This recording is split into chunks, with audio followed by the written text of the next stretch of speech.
Buenas. Não sei você, mas normalmente quando eu falava em dados tabulares, os primeiros algoritmos que vinham na minha cabeça eram os de Machine Learning. E se esse é o seu caso, saiba que iremos mudar esse pensamento neste vídeo, pois iremos ver a biblioteca PyTorch tabular, que possui arquiteturas de Deep Learning para dados tabulares.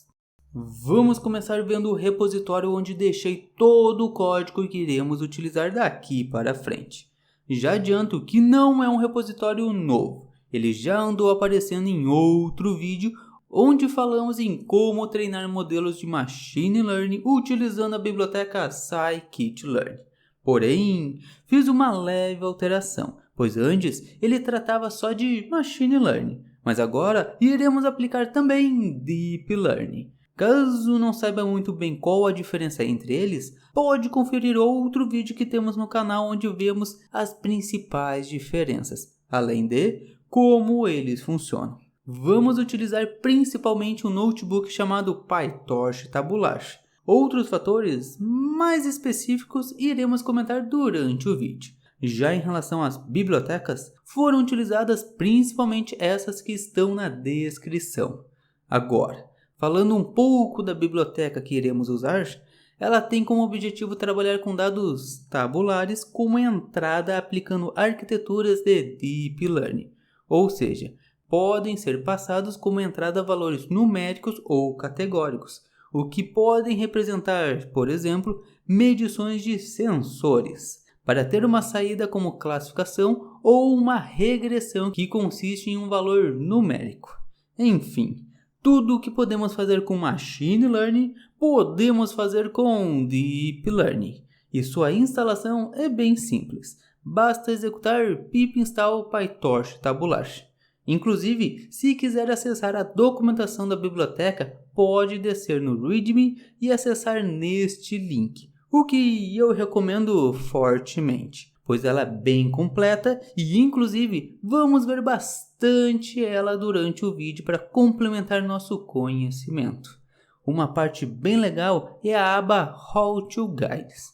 Nele temos vários exemplos do que podemos fazer com a biblioteca, então fique à vontade para conferir ela depois.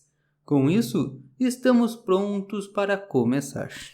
Partindo para o nosso notebook chamado PyTorch tabular, vamos começar realizando algumas importações. Só deixando a observação que mais para frente iremos realizar outras que são mais específicas para cada situação que iremos passar.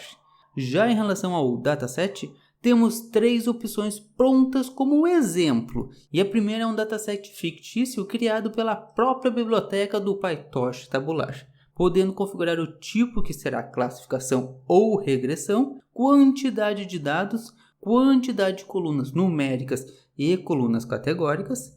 Este dataset é bem legal para realizar experimentos, mas não iremos utilizar neste vídeo. Assim como a segunda opção, que consiste de um dataset de apólice de seguro. Novamente, estou apenas deixando ela como exemplo, mas não iremos focar nela neste vídeo, podendo apenas remover os comentários e ver como irá se comportar.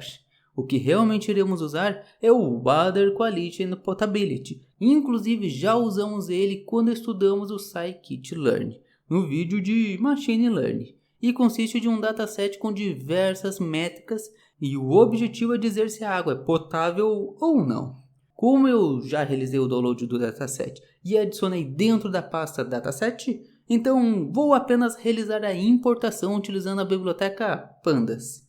E aqui já entra uma observação. O PyTorch tabular espera como entrada tanto no treinamento quanto nas inferências dados no formato do data frame do Pandas, tendo as colunas com os mesmos nomes que participaram do treinamento. Sabendo disso, já deixe os nomes das colunas corretos antes de fazer o treinamento. Em seguida, vamos pegar o nome das colunas que possuem dados numéricos que, neste caso, são todas, com exceção da última que é o nosso objetivo. E como não temos nenhuma categórica ou campo com datas, vamos apenas criar listas vazias e, por fim, pegar o nome da coluna Target, que pode ser somente uma, como também pode ser mais de uma. Porém, se for treinar um modelo de classificação, o limite é somente uma coluna. Já se for regressão, aí não tem limite, pode ter mais de uma. Bom, isso é um procedimento que teremos que fazer para qualquer dataset, pois o resto do código irá considerar que temos essas 4 variáveis com os nomes das colunas. Ressaltando que a coluna objetivo que será prevista não pode participar do num_call_names, cat_call_names e data_call_names, e que todas as colunas precisam estar em pelo menos em uma dessas variáveis. Para evitar problemas, iremos remover todas as linhas que tiverem pelo menos uma coluna com dados vazio e contabilizar quantas linhas de cada classe temos, só para ter uma ideia do tamanho do dataset. Inclusive, é um dataset bem pequeno e até meio que desbalanceado. Então, já adianto, não foquem no resultado, e sim nos procedimentos de como realizar os treinamentos e inferências. Por fim, vamos fazer as divisões do nosso dataset, tendo 80% para treinamento, 15% para validação e 15% para teste. Lembrando que essa divisão ocorre porque a parte de treinamento vai ser usada para ensinar o modelo, validação para verificar como o aprendizado está se saindo, e por fim, o teste será utilizado para avaliar o modelo depois que já estiver treinado. Ele meio que simula nosso ambiente de produção. Beleza, com o nosso dataset pronto, vamos às configurações do PyTorch tabular. Já ressaltando que não irei mostrar todos os parâmetros possíveis, mas sim os que considero mais relevantes, podendo acessar os links que deixei para consultar a documentação, podendo ver todas as opções disponíveis, assim como suas descrições. A biblioteca possui 4 configurações principais. A primeira é o data_config. Nele iremos informar os dados do nosso dataset, como coluna target, coluna com dados contínuos, dados categóricos e datas. Ou seja, tudo que já deixamos pronto a importar nosso dataset. Inclusive, a biblioteca nos dá a opção se desejamos normalizar os dados numéricos, o que, em geral, é uma boa prática e resulta em melhores resultados. Por isso, irei manter ativado. Já o num_workers consiste em quantos núcleos do processador iremos usar durante o treinamento, o que sempre deve respeitar as limitações da sua CPU. No meu caso, vou deixar 4. A segunda configuração é o trainer_config, onde iremos informar o comportamento durante o treinamento, tendo a opção de buscar o melhor learning rate inicial de forma automática, tamanho do batch size, quantidade máxima de épocas de treinamento e quantidade mínima. E essa mínima existe, pois podemos configurar o early stopping, ou seja, se não apresentar melhorias durante uma determinada quantidade de épocas, o treinamento será encerrado. Então podemos dizer, por exemplo, que deve treinar por pelo menos 50 épocas, independentemente se teve melhorias ou não, e só depois o Early Stop vai ter permissão para encerrar o treinamento caso seja necessário. Inclusive, temos a flexibilidade de escolher como isso será avaliado, podendo ser pela acurácia ou loss no dataset de validação, o que, se tratando de um modelo de classificação, pode ser qualquer uma das duas. Agora, se for de regressão, aí terá que ser pelo loss. Dependendo da opção, teremos que dizer max, ou seja, quanto maior, melhor, usado para a acurácia, ou min, menos, melhor, usado para o loss. Com isso, basta apenas informar quantas épocas consecutivas sem bater nosso objetivo para então finalizar o treinamento. Já os últimos 2 parâmetros seguem a mesma lógica, porém são usados para decidir quando salvar um novo checkpoint, como sendo o melhor até o momento, e terá normalmente a mesma configuração do Earning Stop. Partindo para a terceira configuração, ela consiste do Optimizer Config, onde iremos configurar qual otimizador será utilizado, assim como suas configurações. Por padrão, a biblioteca já possui configurações personalizadas dependendo do tipo de modelo que será usado. Por isso, irei deixar como padrão, mas se quiser personalizar, é possível utilizar qualquer otimizador presente na biblioteca PyTorch. Inclusive, deixei um exemplo comentado para facilitar. Daqui para frente, iremos explorar 3 formas diferentes de realizarmos treinamento. Começando pela primeira forma, onde devemos escolher e treinar somente uma arquitetura. Depois, no segundo formato, iremos ver que é possível treinar todas as arquiteturas disponíveis. E por fim, no terceiro formato, realizar o hiperparâmetro tuning, que consiste em treinar uma ou várias arquiteturas com diversos hiperparâmetros diferentes, em busca das melhores configurações para ter o melhor resultado. Ressaltando que essas configurações que fizemos até o momento serão válidas, independentemente do formato do treinamento que escolher daqui para frente. Vamos começar listando todas as arquiteturas disponíveis na biblioteca. Não irei me aprofundar nelas. Inclusive, iremos comentar um pouco mais sobre elas mais para frente. Mas se quiser entendê-las melhor, pode conferir na documentação. Como fins de exemplo, iremos usar o Category Embedding. Para isso, iremos importar sua classe. Novamente, para ver todos os parâmetros disponíveis, basta acessar a documentação. Inclusive, algumas arquiteturas possuem configurações exclusivas, então é sempre interessante consultar. Para essa arquitetura, teremos o tipo do modelo que queremos, podendo ser classificação, regressão ou backbone, que consiste em retornar o embedding. E caso não saiba o que é embedding, temos um vídeo no canal que falamos sobre isso. Por mais que o vídeo trate mais do assunto de embedding para imagens, acredito que já é o suficiente para entender melhor pelo menos o que é isso. Em seguida, podemos configurar as camadas da arquitetura, dizendo quantos nós de rede neurais iremos ter em cada camada. Neste caso, estou deixando o padrão e em seguida o ativador, o qual também estou deixando padrão. Apenas botei eles aqui para mostrar que é possível realizar algumas alterações mais técnicas na arquitetura, e que inclusive iremos explorar melhor mais para frente.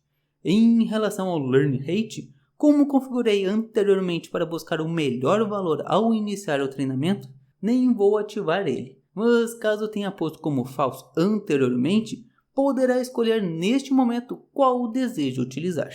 Também é possível escolher qual loss será aplicado, o qual por padrão utiliza o Cross Entropy para a classificação e MSE para a regressão, mas pode utilizar qualquer um disponível na biblioteca do PyTorch. Já as métricas serão realizadas ao validar o modelo durante o treinamento, podendo adicionar qualquer uma que esteja neste site, bastando selecionar o tipo que for treinar, classificação ou regressão, e ao acessar uma das métricas, terá o Functional Interface, bastando apenas copiar o seu nome e adicionar como parâmetro, caso queira utilizar. Eu vou apenas manter a padrão, o qual consiste de acurácia para a classificação. Por este motivo, vou até manter comentado. Lembrando que isso é só para fins visuais e de análise nossa, não impactando no treinamento. Caso esteja utilizando regressão, pode configurar valores limites. Por exemplo, só quero que os resultados das inferências do modelo fiquem entre 10.5 e 30.1. Se não configurar, ele poderá ter qualquer valor. Com isso, estamos prontos para o nosso primeiro treinamento. Só precisamos chamar o Tabular Model e adicionar todas as configurações que fizemos, para então chamá-lo utilizando a função Fit, passando o dataset de treinamento e de validação. Relembrando que os datasets precisam estar no formato DataFrame do Pandas. Como o meu dataset é pequeno e não estou usando uma arquitetura pesada, o treinamento será bem rápido, permitindo, após terminar, chamar a função Evaluate para passar nosso dataset de teste para ver o resultado. Como eu tinha comentado anteriormente, não esperem bons resultados, já que o dataset não é lá grande coisa e o modelo não irá fazer milagres.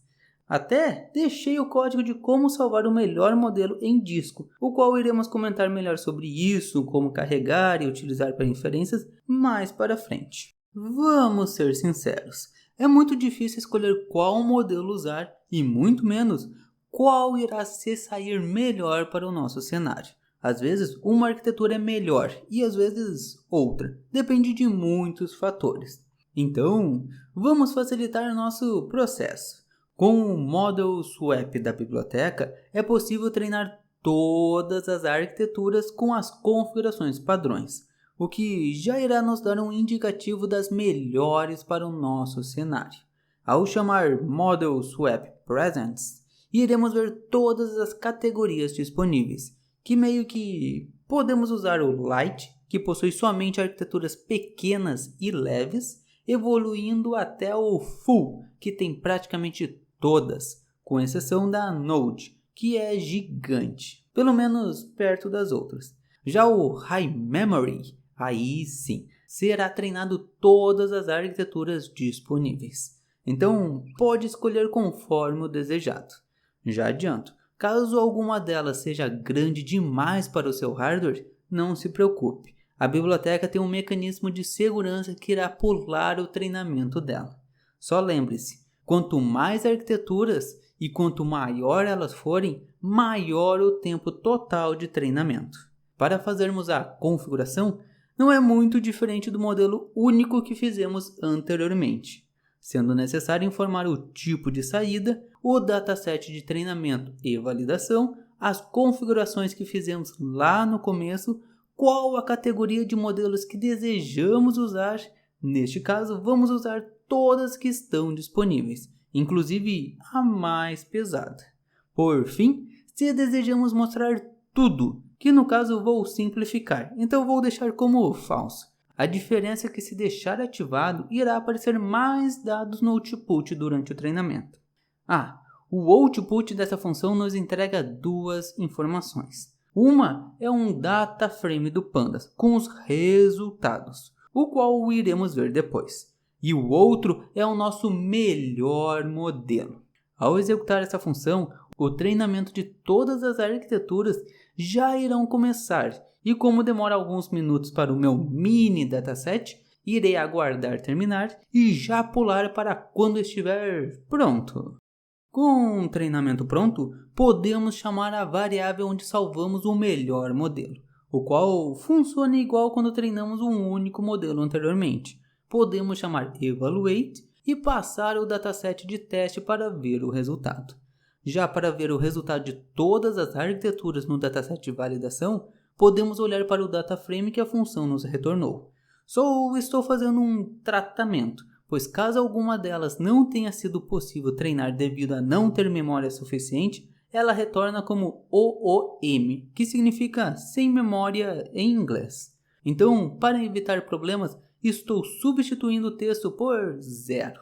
Lembrando que, para todas as arquiteturas, é utilizado o mesmo batch size que configuramos em trainer config. Por esse motivo, é comum algumas arquiteturas estourarem a memória enquanto outras não, já que possuem tamanhos diferentes. Então, é interessante utilizar um batch size pequeno caso vá treinar todas as arquiteturas, ou realizar o treinamento individual com batch customizado para aquelas que estourarem a memória ao treinar utilizando o swap. Mas enfim, vamos ver nossos resultados. Eu deixei organizado por acurácia. Caso esteja utilizando outra métrica ou até mesmo regressão, basta alterar o nome da coluna e se deseja do maior para o menor ou vice-versa. Com esta tabela, já temos uma ideia das arquiteturas mais promissoras, assim como aquelas que nem vale a pena nos dedicar muito para o nosso cenário. Se o resultado for suficiente, podemos apenas pegar o melhor modelo, salvá-lo em disco e finalizar por aqui. Mas vamos assumir que precisamos melhorar. Para isso, uma sugestão é pegar as melhores arquiteturas e buscar otimizar os hiperparâmetros. Neste caso, deixei separado o Category Embedding e o Auto Int, mas pode ser modificado para qualquer um que desejar. Inclusive, nesta página da documentação, podemos encontrar todas as arquiteturas, assim como os seus hiperparâmetros, bastando apenas dar uma explorada quais você deseja e ir modificando para ver como o resultado irá ficar. Com a importação das classes que iremos usar, vamos configurar cada uma delas. Em uma variável, iremos adicionar a classe instanciada. Já na outra, iremos informar quais configurações que desejamos testar, tendo a seguinte estrutura. Começando informando qual o tipo da configuração. Neste caso, temos modificações no otimizador e nas configurações da arquitetura. Em seguida, adicionamos 2 underlines e o nome do parâmetro. Neste caso, iremos testar Adam e ESGD como otimizador. Diversas quantidades de nodes em cada camada. 2 ativadores diferentes e modificar o dropout nas camadas internas de embedding. Ou seja, iremos realizar diversos treinamentos fazendo todas essas combinações possíveis. Mas iremos comentar sobre este assunto melhor daqui a pouco. Já neste outro bloco, iremos fazer algo muito parecido, mas para outra arquitetura que iremos treinar. Lembrando que precisa respeitar os parâmetros dela, por isso a importância de olhar a documentação. Com tudo configurado, iremos criar 2 listas, uma tendo somente as instâncias dos modelos e outra com os hiperparâmetros que serão testados. Ressaltando que ambas as listas precisam estar na mesma ordem, ou seja, se o Category Embed é o primeiro da primeira lista, então seus hiperparâmetros precisam ser o primeiro da segunda lista. Antes de iniciarmos o treinamento, temos um ponto importante que precisamos decidir. Temos a opção de usar o Grid Search, ele irá fazer todas as combinações possíveis, ou seja, quanto mais testes adicionarmos, mais treinamentos serão feitos. Seguindo este exemplo, iremos ter 2 multiplicado por 4, por 2 e por 2, ou seja, só para o Category serão 32 treinamentos diferentes, mais 32 treinamentos para o Auto Int, já que multiplicando todos os testes dele também irá dar este valor. Então, tenha cuidado. Quanto mais testes, lembre-se que o treinamento irá demorar mais tempo, porém aumenta a chance de obter melhores resultados. Já a segunda opção é o Random Search. Nele, não será realizado todas as combinações possíveis, mas sim um determinado valor que podemos informar. Por exemplo, podemos dizer que queremos apenas 10 combinações de cada arquitetura. Aí a biblioteca irá sortear 10 combinações diferentes dos testes que passamos para realizar os treinamentos. O lado bom é que é mais rápido. O lado ruim é que não fazemos todas as combinações possíveis. Vai de você optar o que melhor te atende. Com isso em mente, vamos adicionar dentro do Tabular Model Tuner nossas configurações básicas. Novamente, as mesmas que fizemos lá no começo. E não se preocupe, caso tenha feito alguma configuração anteriormente nessas variáveis e agora está modificando por aqui, ela será substituída por esta, ignorando a configuração antiga. Por fim, em Tuner, passamos o dataset de treinamento e validação, a lista com os hiperparâmetros que desejamos treinar, qual estratégia iremos seguir. Como comentamos, pode ser Grid Search ou Random Search. Neste caso, irei deixar Grid Search para fazer todos os treinamentos possíveis. E caso tenhamos escolhido Random, é aqui que definimos quantas combinações aleatórias serão feitas para cada arquitetura. Se for Grid, essa informação será apenas ignorada. Em seguida, qual métrica iremos usar para identificar qual o melhor modelo, assim como se vai ser o maior ou o menor valor desta métrica que será considerado o melhor resultado. Muito parecido com o que já vimos anteriormente. E para fins visuais, podemos ativar uma barra de progresso para ver o andamento do treinamento e se desejamos mostrar informações adicionais no output durante o treinamento, o qual irei manter ambos como ativado. Com tudo pronto, podemos rodar o código, para então o treinamento começar. Como serão 64 treinamentos, isso irá levar um tempo. O bom é que conforme eles vão terminando, podemos ao menos ir acompanhando os resultados e tendo uma ideia de quantas ainda faltam da arquitetura atual. Depois, pula para a próxima. Para otimizar nosso tempo, vou aguardar terminar todos os treinamentos e voltamos para ver os resultados. Com o treinamento pronto, podemos rodar este código, onde novamente irei ordenar por acurácia, mas você pode modificar conforme a métrica desejada.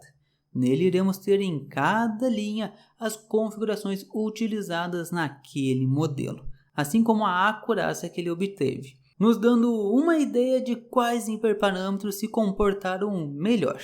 Aí, se quiser explorá-los mais, pode só voltar e fazer uma nova leva de treinamento, ou optar por ficar com o melhor.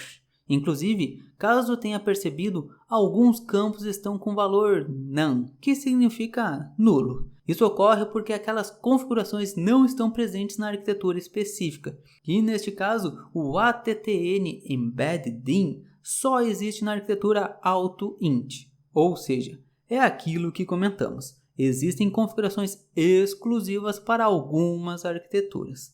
Agora, se quiser rodar o melhor modelo no dataset de teste, assim como fizemos nas outras ocasiões, basta chamar a variável onde salvamos o treinamento, em seguida best model e aí sim, evaluate, passando o dataset. Algo que não exploramos muito bem até o momento, mas é extremamente importante e irá funcionar para todos os 3 formatos de treinamentos que vimos, que é como salvar o nosso melhor modelo em disco. Para fazer isso, precisamos pegar a variável onde o modelo se encontra, aquele mesmo que utilizamos para fazer o evaluate. E então, é só chamar a função saveModel, passando o caminho onde desejamos salvar. Para então, quando quiser utilizar o modelo, basta carregá-lo chamando tabularModel e loadModel, apontando para onde o modelo está salvo.